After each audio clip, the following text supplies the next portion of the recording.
नमस्कार दोस्तों, most welcome to संभव एजुकेशन क्लासेस। बिहार शिक्षक भर्ती 2023 के लिए हम लोग करंट अफेयर चला रहे हैं ये सीरीज।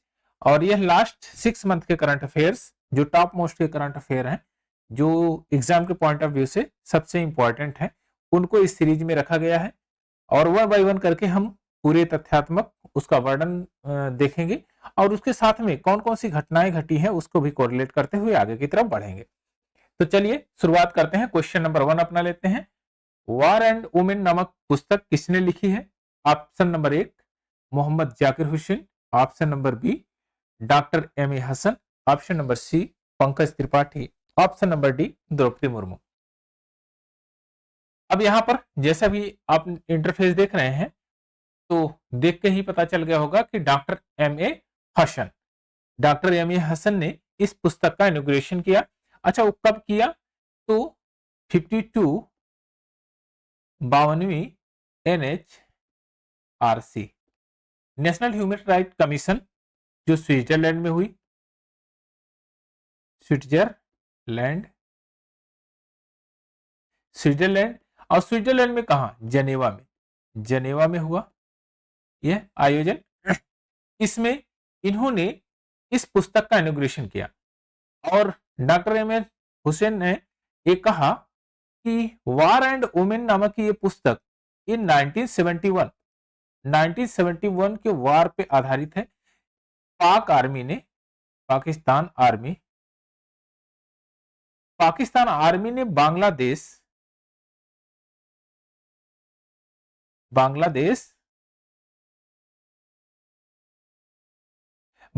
में जो बंगाली औरतें थी, जो बंगाली वहां की वोमेन थी, उनके ऊपर सेक्सुअल हरासमेंट किया।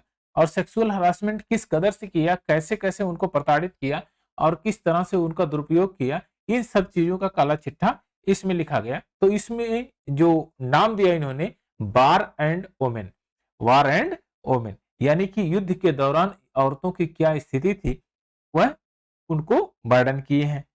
आइए अब नेक्स्ट क्वेश्चन लेते हैं। शेख मंसूर बिन जायद अल नहान निम्न में से किस देश के उपराष्ट्रपति हैं?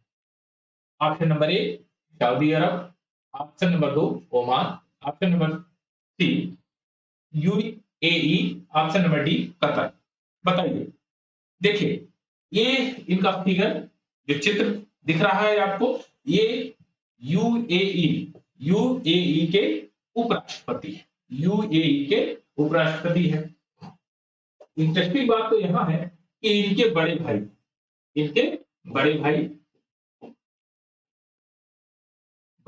यहां के राष्ट्रपति। अब पूछेगा कि जो यूएई के राष्ट्रपति कौन है, तो यह है राष्ट्रपति शेख मोहम्मद बिन जायद अल नहान। शेख मोहम्मद बिन जायद अल नहान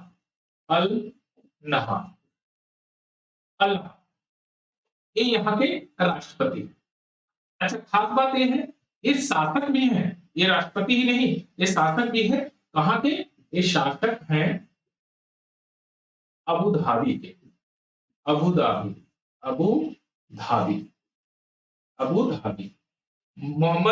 शेख मोहम्मद बिन जायद अल नहान जो यहाँ अबू धाबी के शासक भी हैं। तो इनके ये छोटे भाई हैं जो उपराष्ट्रपति के रूप में चुने गए। चलिए नेक्स्ट क्वेश्चन लेते हैं।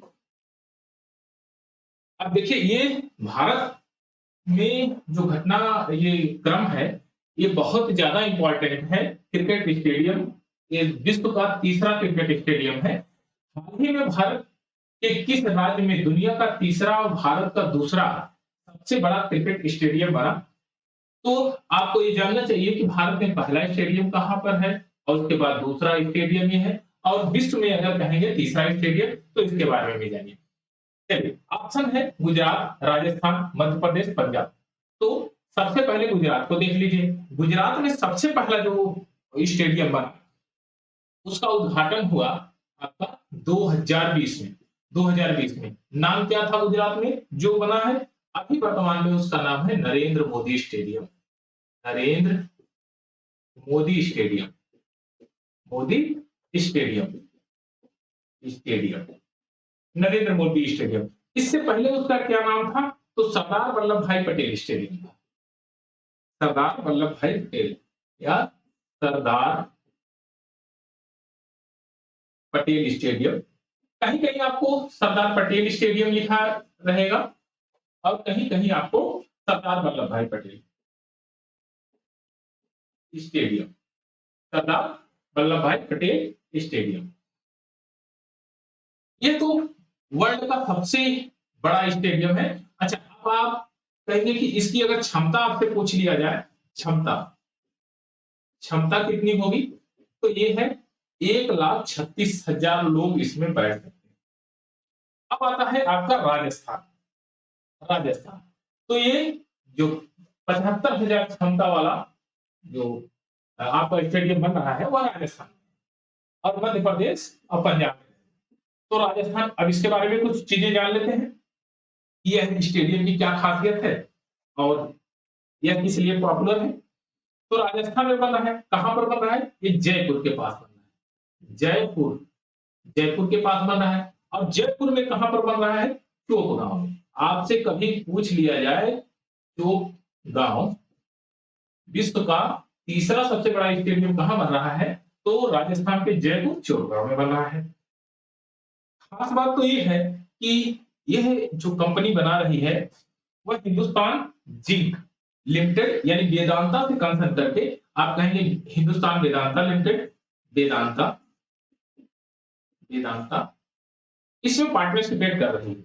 अच्छा, वेदांता अगर आपसे पूछा जाए वेदांता ने कितने रुपए का इसमें इन्वेस्टमेंट किया, तो ये 300 करोड़ रुपए, 300 करोड़ रुपए का वेदांता ने इन्वेस्टमेंट किया है। अच्छा, सबसे खास बात यह है कि अगर आप वेदांता ने इसमें इन्वेस्टमेंट किया है तो जाहिर सी बात है कि यह स्टेडियम भी उसी के कुछ नाम पे होगा। तो जाहिर सी बात है। आप ये कहेंगे कि वेदांता ग्रुप के चेयरमैन अनिल अग्रवाल, वेदांता ग्रुप के जो चेयरमैन है अनिल अग्रवाल, अनिल अग्रवाल, अग्रवाल, अनिल अग्रवाल के नाम पे यह अनिल अग्रवाल स्टेडियम, इसका नाम अनिल अग्रवाल स्टेडियम है। चलिए, अगर अब एक चीज और पूछता है कि यह क्षमता कितनी है भाई, इसकी क्षमता कितनी है? तो यह क्षमता है 75,000, 75,000 यानी कि 75,000 या के रूप में लिखिए, चाहे आप इसको हजार लिख लीजिए। 75,000 लोग इसमें बैठ सकते हैं। तो विश्व का ये तीसरा सबसे बड़ा स्टेडियम है। आइए नेक्स्ट क्वेश्चन लेते हैं। टाटा पावर ने किसे फिर से अपना एमडी सीईओ नियुक्त किया है? ऑप्शन नंबर 1 प्रवीण सिन्हा, दूसरा अजय सिंह, तीसरा विजय मोहंती और चौथा है अजय बांगा। चलिए बताइए इसमें। देखिए, इसका जो सीईओ नियुक्त किया गया है टाटा पावर ने, ये प्रवीण सिन्हा को किया गया है। ये प्रवीण सिन्हा जी की फोटो है यहाँ पर। अब इनकी जो नियुक्ति हुई है वह 1 मई 2023 को, 1 मई 2023 को। अच्छा, कब तक ये अपने कार्यकाल पर बने रहेंगे? तो 30 अप्रैल 2027 तक ये अपने पद पे बने रहेंगे। इनकी योग्यता क्या है? इन्होंने आईआईटी दिल्ली, दिल्ली से पीएचडी किया है, पीएचडी की डिग्री लिया है इन्होंने आईआईटी दिल्ली से। चलिए नेक्स्ट क्वेश्चन लेते हैं।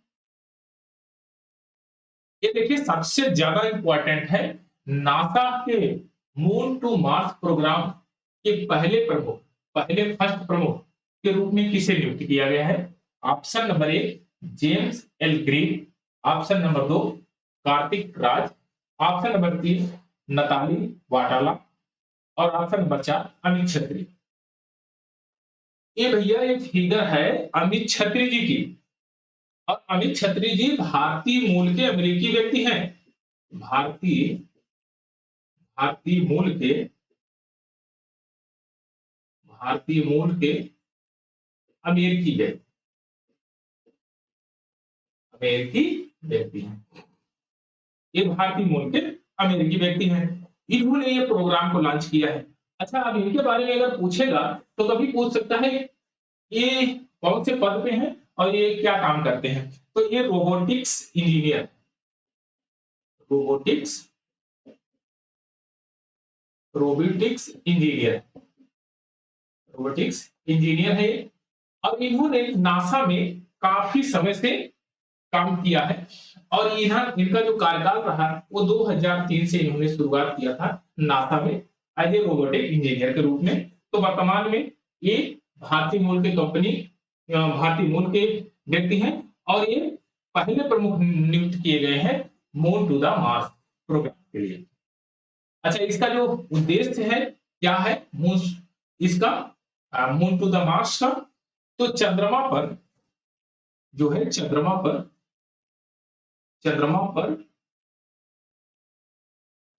मानव के रहने लायक जो साक्ष्य है, मानव के रहने योग्य साक्ष्य, रहने योग्य साक्ष्य का पता लगाने के लिए,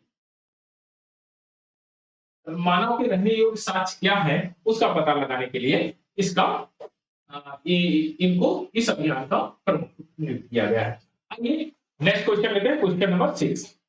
क्वेश्चन नंबर 6 में देखिए, स्विस ओपन 2023 का युगल खिताब किसने जीता। देखिए, पहला है सात्विक साईराज रेड्डी प्लस चिराग ने, और दूसरा है रेंजियांग तामिलवांग ने, अमित बटाला और नताली ने, सी ऑप्शन। डी ऑप्शन है मानिका बत्रा और साथियां गणेशानंद शेखर ने। अब यहां से देखिए, एक ऑप्शन तो आराम से आप काट सकते हैं, यहां पर देख रहे हैं तामिलवांग, और इस प्रकार से ऐसा इंडिया में नाम होता है तामिलवांग। अब दूसरा नताली बाट्रा, इसको भी आप हटा सकते हैं, और यहाँ आप देख रहे हैं साउथ के दो दिग्गज व्यक्ति हैं और ये सात्विक साईराज रेड्डी और चिराग शेट्टी है। चलिए, ऑप्शन नंबर 1 इसका करेक्ट आंसर हो जाएगा, ऑप्शन नंबर 1 सात्विक साईराज और सात्विक साईराज रेड्डी और चिराग शेट्टी। अब इनके बारे में कुछ और चीजें जान लेते हैं। ये जो स्विस ओपन 2023 हुआ है, ये कहां पर हुआ? ये हुआ है बासेल में। कहां पर हुआ है? ये हुआ है बासेल में। बासेल, ये हुआ है बासेल में, बासेल में हुआ है। और इसको स्विस ओपन 300 बैडमिंटन पुरुष टूर्नामेंट कहा गया। ये है स्विस ओपन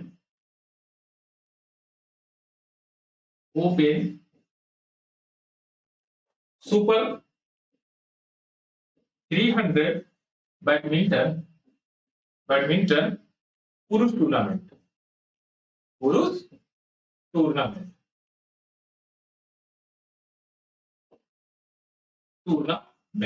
चलिए, इन्होंने ये चीज को जीता है। इससे पहले इन्होंने क्या क्या खिताब जीता था? अच्छा, एक खास बात आएगी कि इन्होंने हराया किसको है? हराया किसको है? हराया, तो इन्होंने जो हराया है चीन के रेन सियांग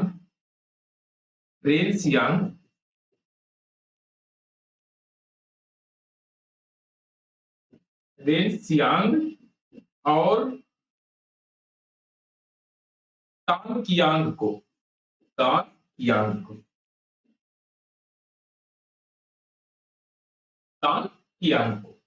रेन सियांग और तान कियांग को इन्होंने हराया। यह खिताब जो है अपने नाम करने वाली पहली जोड़ी, भारत की पहली जोड़ी है। कौन सी? पहली जोड़ी। इसीलिए यह सबसे ज्यादा इंपॉर्टेंट हो जाता है कि जब कोई पहला हो और कोई ऐसा इन्वेशन हो जो फर्स्ट टाइम हो रहा है या कोई खिताब जीतता है पहली बार, तो वह करंट की सुर्खियों में ज्यादा बना रहता है। तो इसके एग्जाम में आने के चांसेस ज्यादा है कि पहली बार कौन सी जोड़ी ने स्विस ओपन टूर्नामेंट 2023 का खिताब जीता, तो आप ये बता सकते हैं। इससे पहले इन्होंने 2019 में थाईलैंड ओपन और 2018 में हैदराबाद, इसको थाईलैंड ओपन, थाईलैंड ओपन, और 2018 में हैदराबाद ओपन, हैदराबाद ओपन का खिताब इन्होंने अपने नाम किया था। अच्छा, अगर आपसे कभी-कभी पूछ लेता है इससे पहले कौन-कौन ऐसे खिलाड़ी हैं जो इससे संबंधित थे, उन्होंने ये खिताब जीता था, तो पीवी सिंधु 2022 में, साइना नेहवाल 2011-2012 में, किदाम्बी श्रीनाथ 2015 में और एच.एस.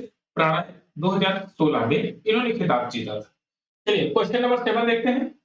नेक्स्ट क्वेश्चन है question number 7। Centre for monitoring Indian economy के आंकड़े के अनुसार मार्च 2023 में सर्वाधिक बेरोजगारी किस राज्य की रही? नंबर 1 बिहार, नंबर 2 पश्चिम बंगाल, नंबर 3 पंजाब और नंबर 4 पर हरियाणा। बताइए किसमें रही? अब आप देख के तुरंत ये मत मान लीजिए कि बिहार में सबसे ज्यादा रही है, तो ऐसा नहीं है। अब इसके कुछ आंकड़ों के बारे में जान लेते हैं कि मार्च 2023 में बेरोजगारी की दर 7.8 रही इंडिया की। इंडिया की कितनी रही? 7.8%। 7.8% रही। दिसंबर 2022 में बढ़ के 8.30 हो गई थी, लेकिन जनवरी में 7.14 हो गई। अब इसमें कह रहा है कि सबसे ज्यादा अगर राज्यों की बात करें तो हरियाणा सबसे ज्यादा 26% फीसदी बेरोजगारी रही। हरियाणा की सबसे ज्यादा बेरोजगारी रही 26.8%। हरियाणा की 26.8% रही। उसके बाद दूसरे स्थान पे रहा आपका राजस्थान, जो है राजस्थान दूसरे स्थान पे रहा। राजस्थान इसकी जो आंकड़ा रहा 26.4%। अच्छा, अब अगर बिहार के पॉइंट ऑफ व्यू से पढ़ रहे हैं तो जाहिर सी बात है बिहार का भी इकोनॉमिक रेट देखना पड़ेगा कि वो सर्वाधिक बेरोजगारी की दर में कौन सी जगह पर वो लाई कर रहा है। तो बिहार का रहा, बिहार 17.6%। अब इसी के साथ में साथ सटा हुआ जो इसका पड़ोसी राज्य है झारखंड, झारखंड झारखंड इसका 17.5, 17.5। ये सर्वाधिक बेरोजगारी किसमें रही? हरियाणा में। तो ऑप्शन नंबर डी आपका करेक्ट आंसर हो जाएगा। आइए नेक्स्ट क्वेश्चन लेते हैं। Question number 8। मार्च 2023 के लिए भारत का जीएसटी राजस्व संग्रह कितने करोड़ रुपए का रहा? कितने करोड़? 2023 का जीएसटी जो संग्रह हुआ है वह कितना रहा? तो ये रहा आपका 1.6 लाख रुपए, 1.6 लाख रुपए। चलिए अब कुछ और बातों को जान लें कि यह जीएसटी राजस्व क्या क्या है। तो 2022 की अगर बात करें हम, 2022 में से अब तक जो ये आंकड़ा है वो 13% अधिक, 13% मोर हुआ है, यानी कि इंक्रीज हुआ है। संसद द्वारा अब अगर हम जीएसटी की बात करते हैं तो जीएसटी के कुछ फैक्ट देख लेते हैं। GST goods and service tax, जैसा नाम की इससे ही आप देख रहे हैं, गुड्स एंड सर्विस टैक्स। तो संसद ने 29 मार्च 2017 को 29 मार्च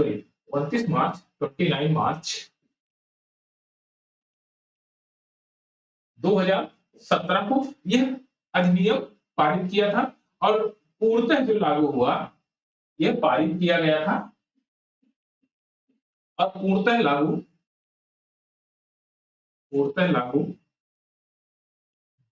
जो किया गया 1 जुलाई 2017 ये लागू कर दिया गया। जीएसटी किस पर कर लगाती है? तो गुड्स का मतलब वस्तुओं पर, सर्विस यानी सेवा पर। ये कौन सा कर लगाती है? तो आ गए हैं अप्रत्यक्ष कर।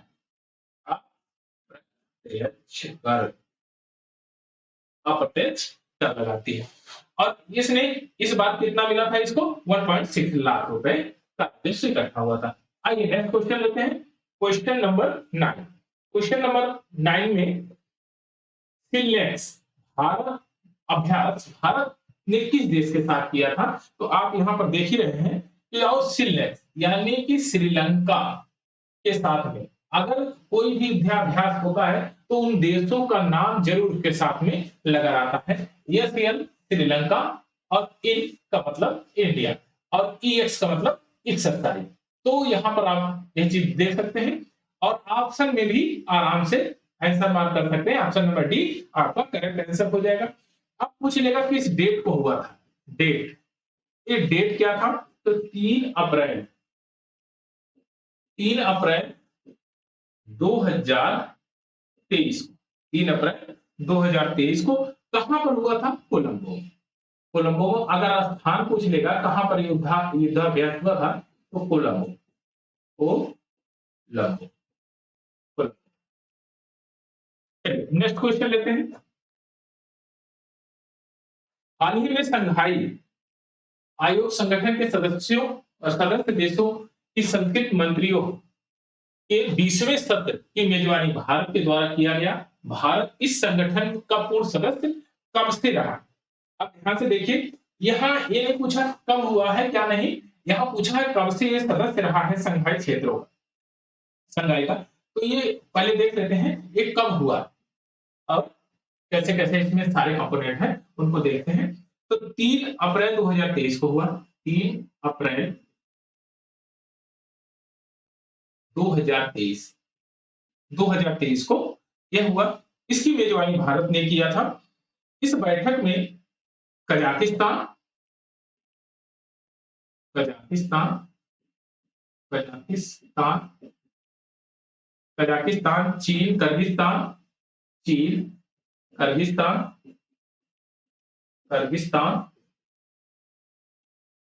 पाकिस्तान रूस कजाकिस्तान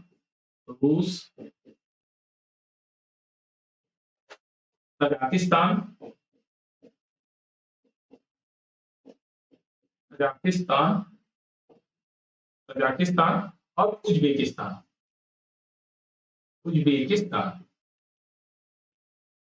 उज्बेकिस्तान ने इसमें भाग लिया। इसमें संस्कृत उनके संस्कृत मंत्रियों ने इसमें भाग लिया था। अब आइए कुछ और फैक्टर को देख लेते हैं कि इसके जो संघाई क्षेत्र है, संघाई का ये जो संगठन है उसमें और संगठन में क्या क्या इंपॉर्टेंस फैक्टर है। तो इस संगठन यह जो संगठन शुरुआत हुआ था, संगठन का शुरुआत 2001 में। अच्छा, 2001 में इसका शुरुआत हुआ था यानी कि गठन हुआ था। उत्पत्ति इसका 2001 के एससीओ सबसे पहले कहां पर हुआ था? एससीओ का कजाकिस्तान, चीन, किर्गिस्तान, रूस और तजाकिस्तान। क्या पहले इंडिया इसका पार्ट था? आप कहेंगे इंडिया इसका पार्ट नहीं था। अच्छा, इससे पहले ये किस नाम से जाना जाता था? और संघाई 5।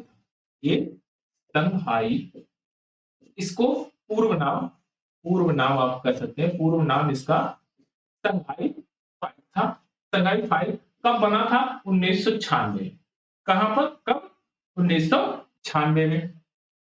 तो यह जो संगठन बना था इस सीमाओं का अंकन करने के लिए और विदेशी जो आपस में डिस्प्यूट है इसको रोकने के लिए। 2001 में उज्बेकिस्तान भी इसमें शामिल हुआ। 2001 में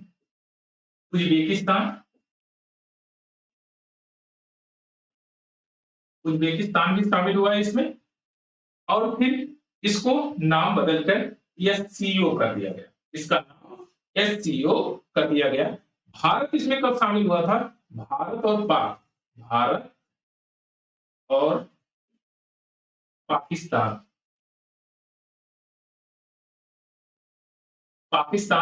2017 में शामिल हुआ। कब? 2017 में। वर्तमान में कितने देश हैं? वर्तमान में 8 देश हैं। 8 देश हैं वर्तमान में, इसके 8 देश हैं। इसमें चीन, भारत, कजाकिस्तान, किर्गिस्तान, रूस, पाकिस्तान, तजाकिस्तान, उज्बेकिस्तान, ये सब जो यहाँ पर आपके लिखा गया है। तो ऑप्शन नंबर सी आपका करेक्ट आंसर हो जाएगा। 2017 में एक पूर्ण सदस्य बना। चलिए नेक्स्ट क्वेश्चन लेते हैं। Question number 11। अब क्वेश्चन नंबर 11 में आपसे कह रहा है कि इसरो ने हाल ही में पुनः प्रयोजन प्रक्षेपण यान का सफल परीक्षण किया। इस यान का क्या नाम था? तो इस यान का नाम आपके पास ऑप्शन है। Option number A ASLV, option number B PSLV, option number B C GSLV, option number D RLV. और यह ऑप्शन नंबर डी आपका करेक्ट आंसर है, आरएलवी। अब कुछ और फैक्ट देख लेते हैं इसके। ये भारतीय अंतरिक्ष अनुसंधान केंद्र यानी इसरो से कहां से शुरू किया, कहां से प्रक्षेपण किया गया था? तो ये चित्रदुर्ग से, चित्रदुर्ग से, चित्रदुर्ग से इसका प्रक्षेपण विमोचन किया गया था। यह दुनिया में पहली बार एक पंखे वाला लॉन्च वाहन है। एक पंखे वाला लॉन्च वाहन को हेलीकॉप्टर से कितनी हाइट से गिराया गया, अगर आपसे पूछ लेगा कितनी हाइट से इसको छोड़ा गया, तो 4.5 किलोमीटर ऊंचाई से इसको रनवे पर सॉफ्ट लैंडिंग के लिए छोड़ा गया, यानी स्वायत्त लैंडिंग करने के लिए। अंत में जो है आरएलवी टीडी, इसका अगर पूरा नाम आपसे पूछेगा तो पूरा नाम आरएलवी टीडी, आरएलवी टीडी है। इसका जो परीक्षण, जो पहला परीक्षण था, पहला परीक्षण परीक्षण पहला परीक्षण 23 मई को था, 23 मई 2016 को था। इसरो अध्यक्ष इस समय अगर आपसे पूछेगा इसरो के अध्यक्ष कौन है, इसरो के अध्यक्ष M Swaminathan, M Swaminathan, M Swaminathan, Swaminathan. कभी आप इंग्लिश में पढ़ेंगे तो एम स्वामीनाथन लिखा रहेगा, एम स्वामीनाथन। अच्छा, इसरो की स्थापना की बात अगर करेगा, स्थापना तो यह भी आपको जानना चाहिए। 15 अगस्त 1969, 15 अगस्त 1969, पहले संस्थापक क्या कौन थे? पहले संस्थापक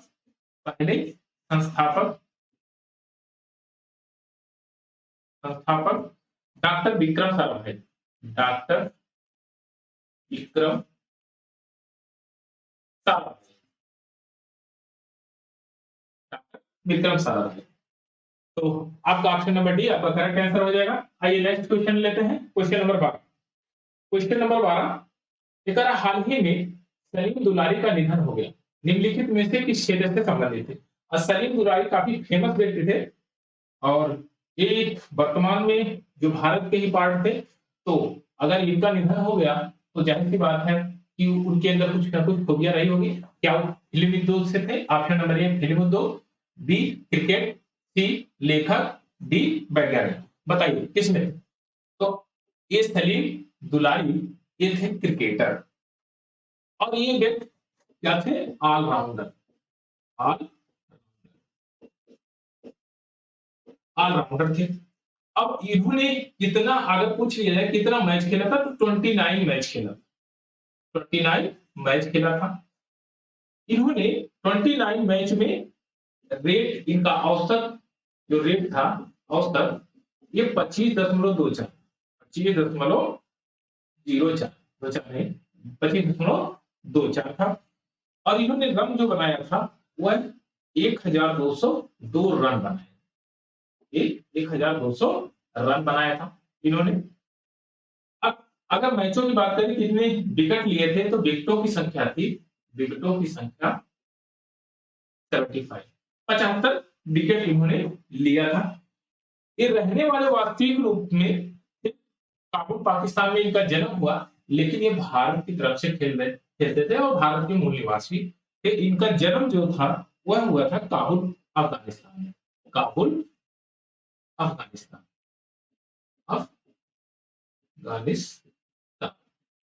काबुल अफगानिस्तान। और ये महान क्रिकेटर थे। तो इतना इसके बारे में जानकारी रखिए ताकि ये एक्चुअली अगर इंडिया के होते तो जब निधन हुआ तो जाहिर सी बात है ये पॉइंट एग्जाम के पॉइंट ऑफ व्यू से बनता इंपॉर्टेंट रहता, लेकिन खास इसलिए है कि ये अफगानिस्तान में इनका जन्म हुआ था, वहां के रहने वाले थे, तो इंडिया में उन्होंने सदस्यता ले ली और भारत के ये पूर्व क्रिकेटर रहे। नेक्स्ट क्वेश्चन लेते हैं, क्वेश्चन नंबर 30। क्वेश्चन नंबर 30 में कहता है कि हाल ही में भारतीय रिजर्व बैंक द्वारा निम्न में से किस व्यक्ति को कार्यकारी निदेशक के रूप में नियुक्त किया गया?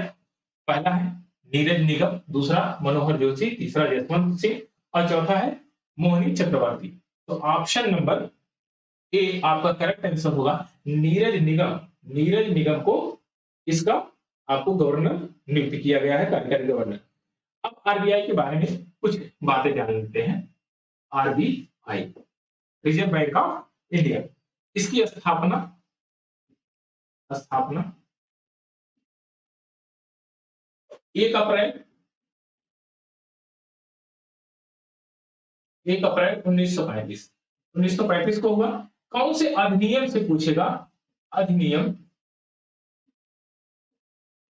अधिनियम तो ये आरबीआई आरबीआई आरबीआई अधिनियम अधिनियम 1935 के तहत इसका गठन किया गया था। इसका जो गठन किया गया ये किस योजना के तहत किया गया था? इसकी स्थापना की जो सिफारिशें थी वो किस कमीशन ने किया था?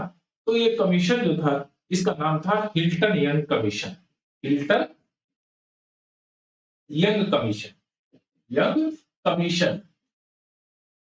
इसकी संस्तुति की है कि हिल्टन यंग कमीशन ने इसको प्रपोज किया था कि इसकी स्थापना के लिए। इसी के आधार पे ये मॉडल तैयार किया गया था और इसकी स्थापना हुई थी। इसका राष्ट्रीयकरण जो किया गया,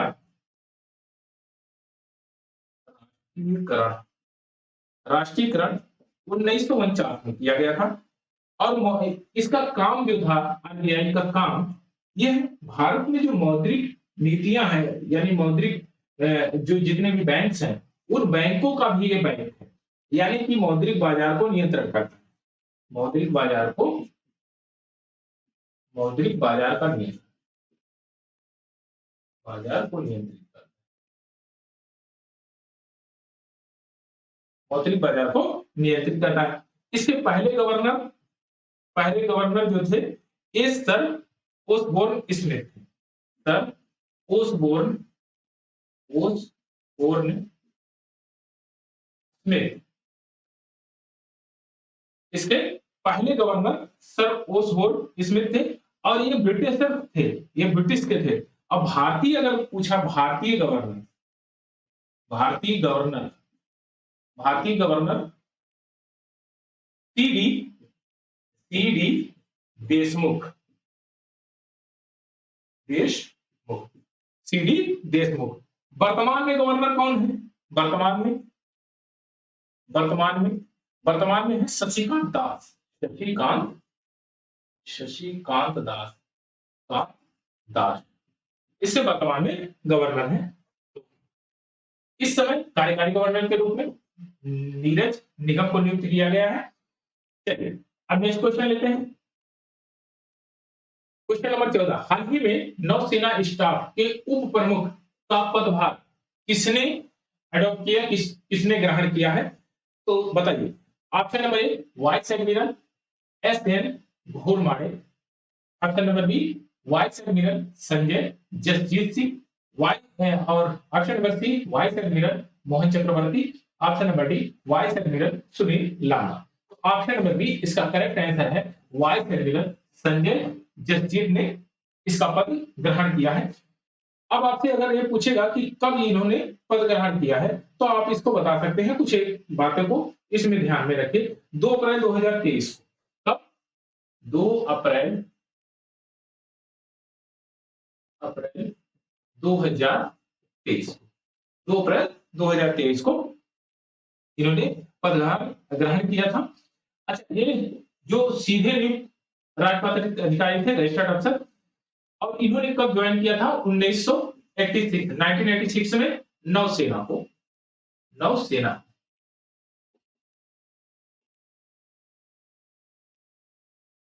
को इन्होंने अपना ज्वाइन किया था 1986 में।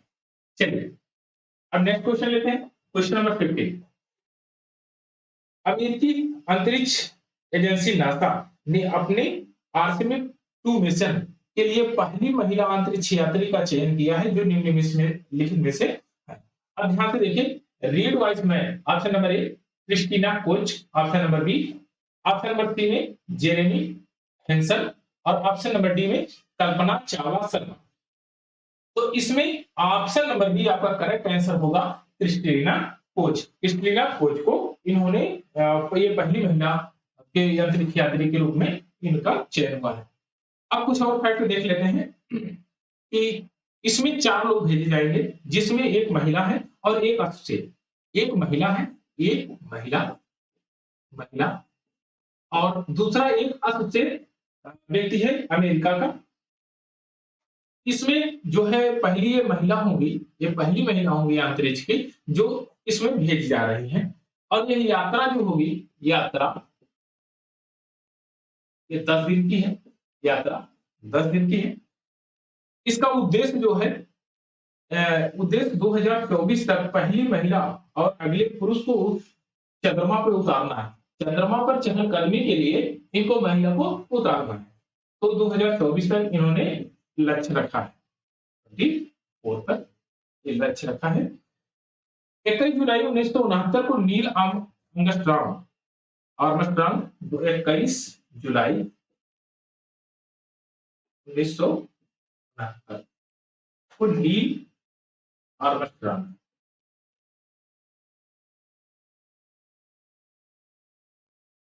ये पहले व्यक्ति थे जो चांद पर कदम रखे थे। और 1972 में जो चांद पर पहुंचने वाले व्यक्ति थे यूजीन सेरनेन। Eugene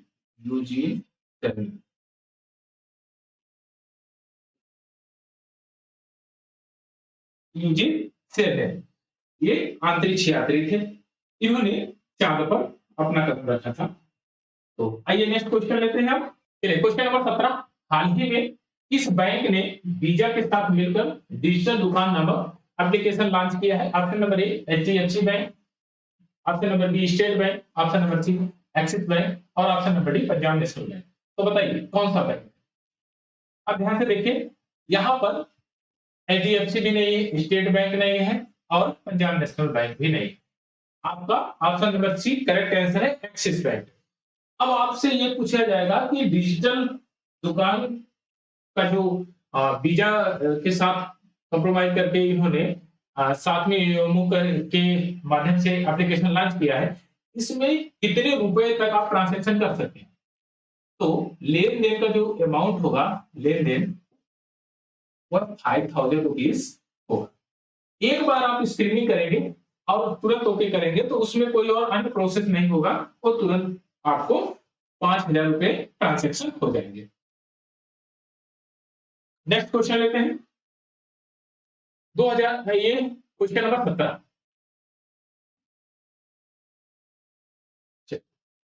question number 17। हाल ही में फिक्की महिला संगठन के 40वें अध्यक्ष के रूप में किसको नियुक्त किया गया है? अब देखिए फिक्की के बारे में कुछ चीजें जान लेंगे।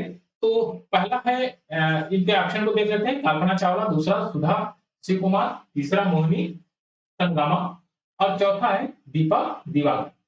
तो इसमें शिव कुमार सुधा शिव कुमार को फिक्की महिला संगठन का अध्यक्ष नियुक्त किया गया। अब कुछ और इसके बारे में भी जान लेते हैं कि ये क्या क्या है। सुधा शिव कुमार 29वें वार्षिक सत्र में फिक्की लेडी ऑर्गेनाइजेशन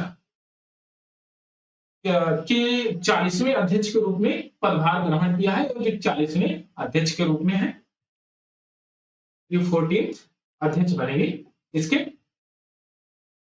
दक्षिण पूर्व एशिया की सबसे पुरानी महिला नेतृत्व करने वाला यह मंडल है। ये जो फिक्की है ये दक्षिण एशिया की जो है ये सबसे पुरानी संगठन है जो महिला केंद्रीय व्यापार मंडल का नेतृत्व करती है। शिव कुमार 2016। अब पूछा जाएगा कि ये इससे पहले कुछ इन्होंने अपना कार्यकाल किया था, तो ये 2016 में 2016-17 में ये चेन्नई चैप्टर की चेन्नई चेन्नई चैप्टर की अध्यक्ष थी, चैप्टर की अध्यक्ष थी।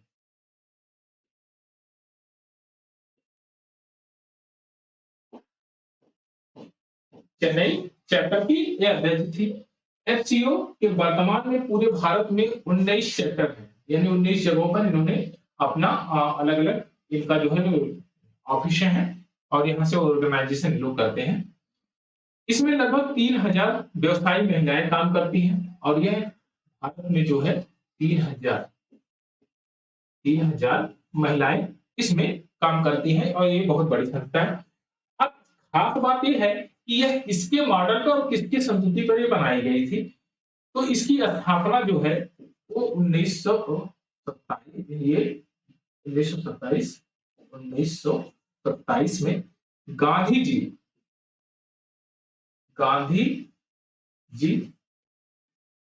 की सलाह पर किसने सलाह दिया था? गांधी जी ने सलाह दिया था। किसको? घनश्याम दास गेंडा एवं पुरुषोत्तम घनश्याम दास बिड़ला और पुरुषोत्तम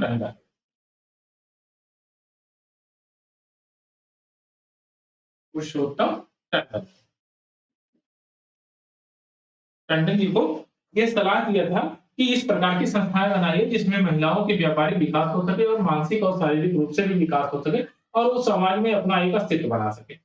तो 1927 में इसका ऑर्गेनाइजेशन हुआ था और गांधी जी ने इसकी सलाह दी थी। इसका मुख्यालय आपसे पूछेगा तो मुख्यालय इसका दिल्ली में। मुख्यालय नई